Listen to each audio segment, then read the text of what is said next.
السلام عليكم. انا جيت لكم تاني اهو. طبعا الطماطم هي بدات تتسبك باللحمه.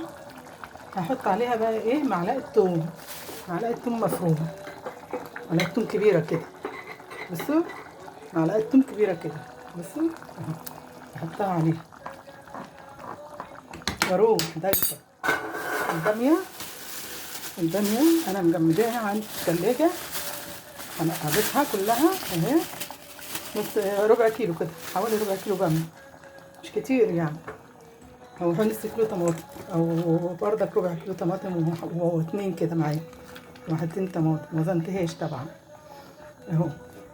سيبيها بقى شويه كده، وهزودها بقى ايه بالشوربه اللي انا عاملاها بتاعت اللحمه دي.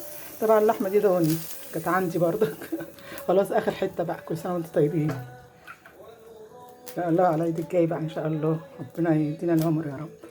بلغنا يا رب ربنا رمضان. كل سنه وانتم طيبين. بلغنا العيد الكبير، امين يا رب العالمين. هزود الباميه شوربه بتاعت اللحمه عشان تديها بقى طعم حلو. هشوف الطعم بتاعها بقى. كنت حاطه كمان مكعب دجاج من اللي انا كنت عاملاه، شوربه دجاج اللي انا كنت عاملاها دي، كنت منزلها لكم برضه. أو هي فيها ملح، هشوف بس دي عايزه ملح ولا لا. او عايزه حبه ملح كده، هحط لها نص معلقه الملح واجي لكم بعد ما تستوي خالص. هحطها لكم بقى واوريها لكم في الاخر شكلها ايه.